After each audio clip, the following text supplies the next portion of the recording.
Hi, Dan. It's great to have you on the show. It's great to be with you. And it's nice to meet you virtually. Yeah, I know you've had some connection with one of my books. I think you mentioned, but yeah, it's always nice to meet kind of face to face, right? Well, we can see each other. There you go. Yeah. And Dan's written over 17 books, and Dan's just written a new book. It's called The Devil in the Castle, St. Teresa of Avila, Spiritual Warfare and the Progress of the Soul. Dan, can you tell us, in the beginning of the book, you said that you gave a credit to St. Teresa of Avila, and you said that she brought you into the church. Tell us a little bit about that.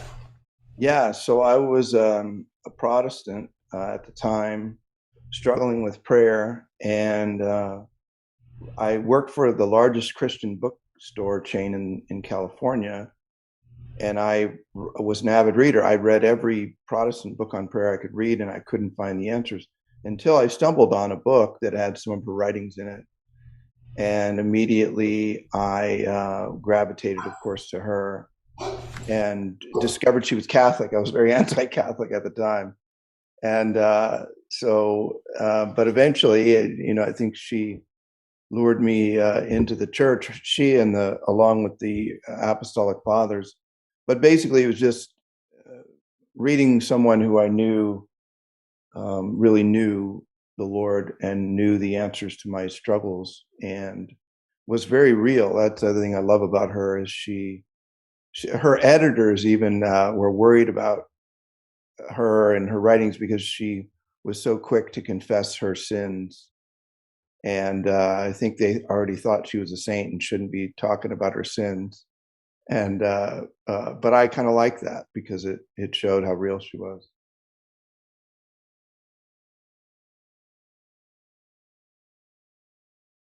Can you tell us a little bit about St. Teresa of Avila? Sure. She's a 16th century Spaniard. She was born around the town of Avila in Spain, and around the time of the Council of Trent, Martin Luther was on the rise, of course, during that period. Saint Ignatius had, I think, just died around the time of her birth. And she was reasonably drawn to holiness, but became a nun in the convent of La Encarnacion, or the Incarnation, right outside of the walls of Avila, but stumbled and struggled a lot. She, in her own description, fell into sin in the monastery, which we surmise is gossip or excessive speaking for someone who should be in their cell. And so she, but then she had a major conversion around the time she was 48 in the monastery through meditation and prayer, mental prayer.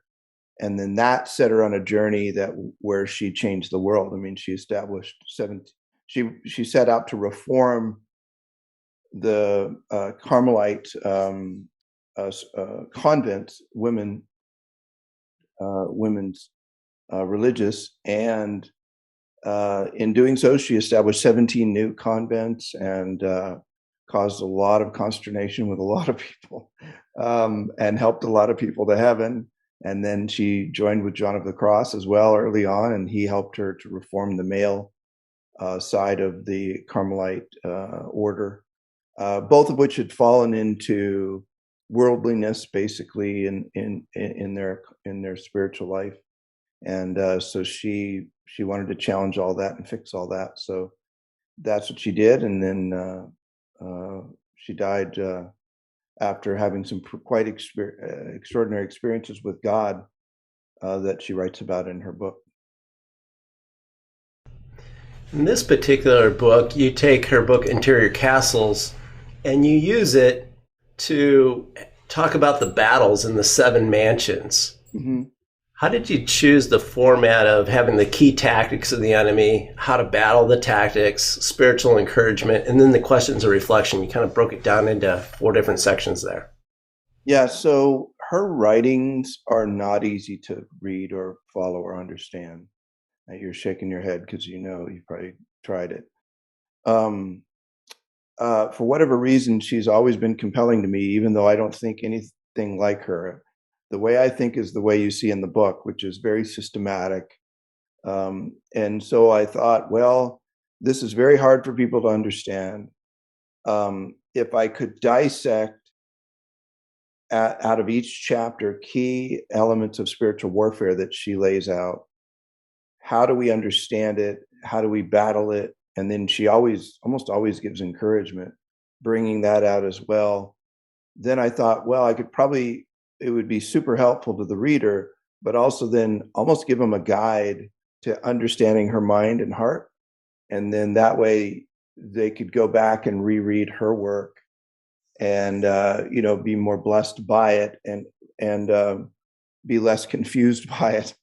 And so that's the motivation was really, I don't like to write. I know it, I've been involved in a lot with writing, and before, any of that or during all of that as the head of EWTN News.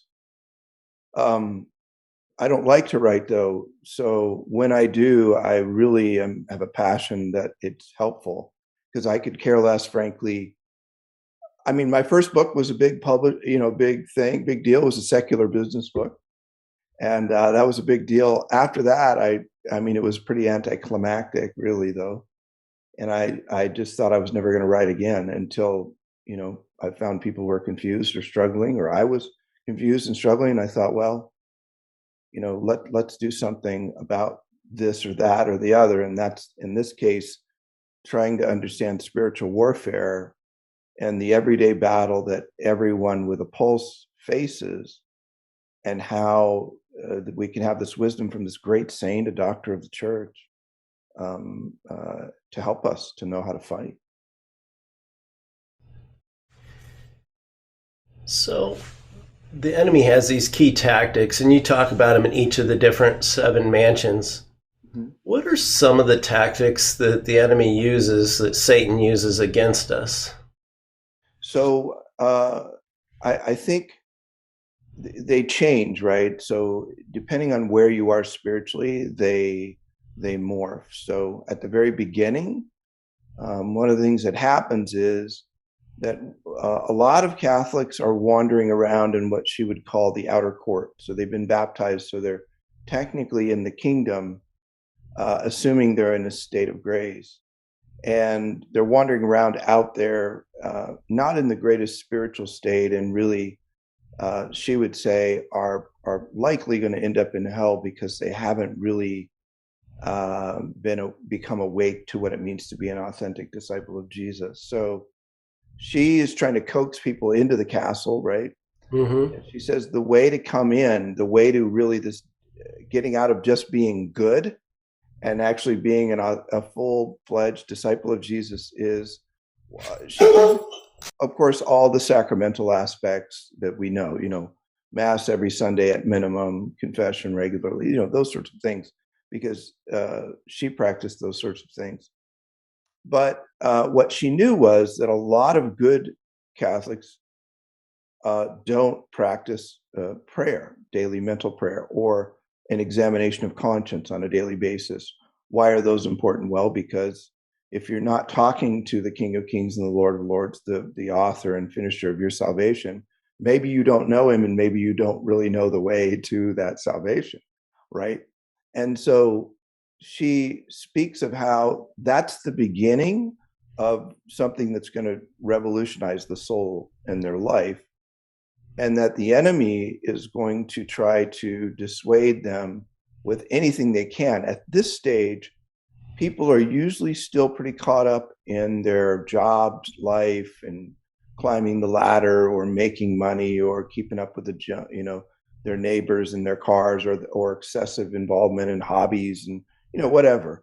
Not that jobs are bad or hobbies are bad, but that there's an excessive focus. And so basically the tactics in this first stage are to get the person distracted with things they already like to do, things that they're already committed to, engaged in, or even attached to in a negative way. And so the enemy will in this first stage really just bring, more opportunity to do all of the same thing that took up all the time that kept that person from turning to prayer and turning to really an encounter with God, and then becoming awake to who they really were, because they start to move closer to God and figuring out, oh, I'm beginning to understand him and me, and I'm realizing I need to make some changes. The enemy doesn't want the person to make changes. He just wants the noise to remain, the distraction to remain, or for it to increase, so the person doesn't go into that interior castle or that deeper relationship with God. Mm-hmm. Who's your target audience for the book, Dan? Broken people like me. I'm an idiot. Was born an idiot, and then I added to that problem by my own sin. And really, I have deep compassion for just people like me. I didn't have a lot of help. Even coming into the faith, I didn't have a lot of help. In the faith, didn't have a lot of help. And I just have a big heart for good people who God loves deeply, but who find all this overwhelming and difficult, and even if they're very intelligent.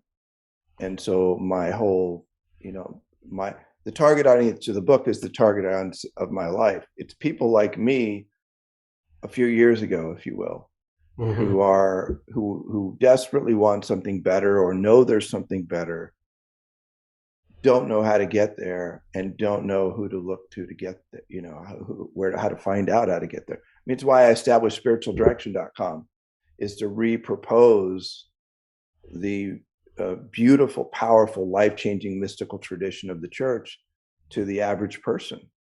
And I thought initially 7 people would read it, and millions have read it, since 2009, and 190 countries now. So obviously, it touched a nerve that people really desire God, but they just don't know how to talk about it. Guys in particular, I'll say this, it's a Catholic guy show, right? Right. One of the issues with guys is relational language is difficult.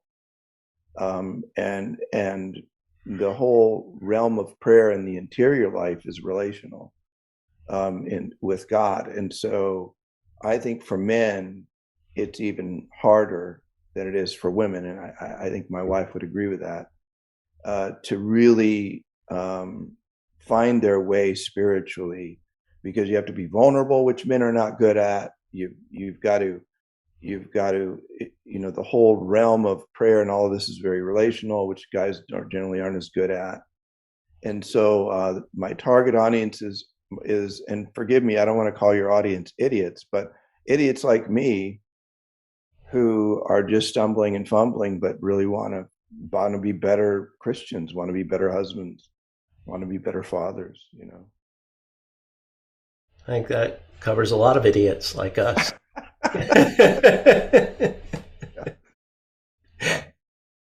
You talk in the book, Dan, about mental prayer. What is mental prayer? It's what we're doing right now in a way. So we're talking, right? We're getting to know one another. It's that with God. It has certain aspects to it. Like with you and I, you set a time for this interview, and you showed up and I showed up. And that's the biggest secret to learning how to pray, is showing up every day. Setting a time every single day to show up at the same time will help you to create a holy habit. Then when you come to prayer, if you're a beginner, of course, which is why you're asking the question, right? For the guys who are, open up, get a copy of the Gospels, the Matthew, Mark, Luke, and John, and open up to John and read for 5 minutes, and set your little alarm on your phone, then get up and go to work or do whatever you do. And essentially, as you do it, have conversation with God. before you open your Bible, give yourself a cross and say, Lord, thank you for being present. Help me to know you. I'm going to read your word. If you want to show me something, show me. Help me to respond and hear. That's mental prayer. It's mental prayer is different. It might help to contrast it. A vocal prayer are prayers that somebody else wrote, right? So the Rosary, of course, composed. The Our Father prayer is a vocal prayer. Mental prayer is more where you sit down with like God as your friend, or as someone who wants to know you, or that you want to know, and you begin to have a conversation with them. And the best way to start is to use the Bible, because it's his word, and start reading and learning about him and talking to him about it as best you know how. And when you're convicted, say, I'm sorry. When you're encouraged, say, thank you, but Lord, show me the way. And I wrote a book called Into the Deep, which is outlines everything I just said in more detail. Super easy read for just that reason, to help. But that's what Saint Teresa of Avila was trying to get people to do fundamentally in her book Interior Castle, and all the warfare around it is what I just wrote about. Mm-hmm. How do we fight distraction in prayer? Well, maybe a question you might ask before that is, when do distractions stop happening in prayer? Good point. Yeah, and that's when your pulse stops, right? They never stop, right? So I'm glad you asked the question, but it's important part of this, I think maybe it gets to your question, which is, well, when do distractions stop affecting us, is maybe the real issue, right? And so it's why I always tell people, when you die, so that you adjust and you go, okay, I'm going to prayer, and I'm not expecting myself to levitate or do some magical mystery thing where I'm perfectly able to pay attention, all the time. It just is not in our human capacity. There are higher levels of prayer where God will suspend our faculties and help us exit out of that. But on a human level, the only thing we can really do is just like we do when you love your wife, right? Well, what do? You make special time, you make special efforts, you go out to dinner, you really try hard to pay attention to her. Well, that's what we do in prayer to make progress in prayer. And we make a special time.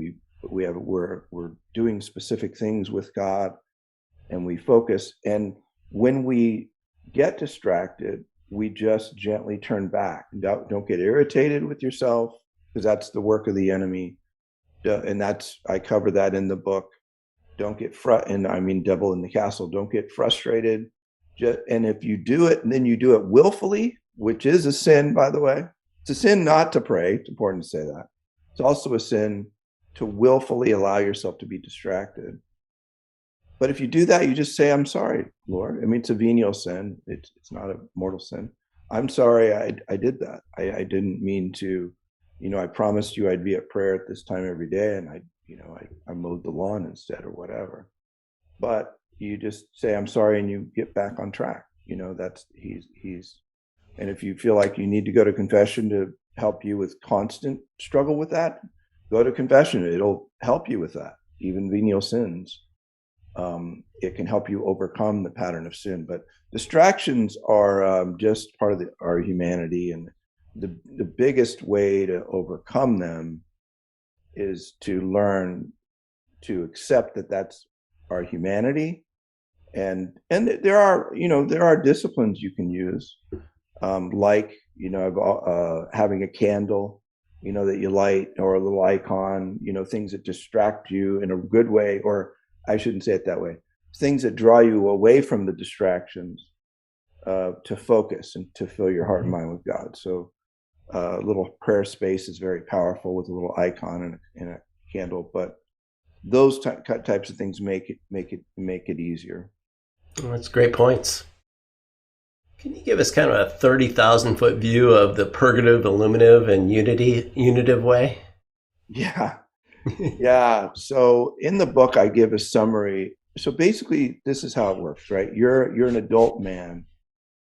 Um, you were once an adolescent, and there are normative things. You and I are over the hill, right? So there are normative things to being beyond 50 that everybody knows about, right?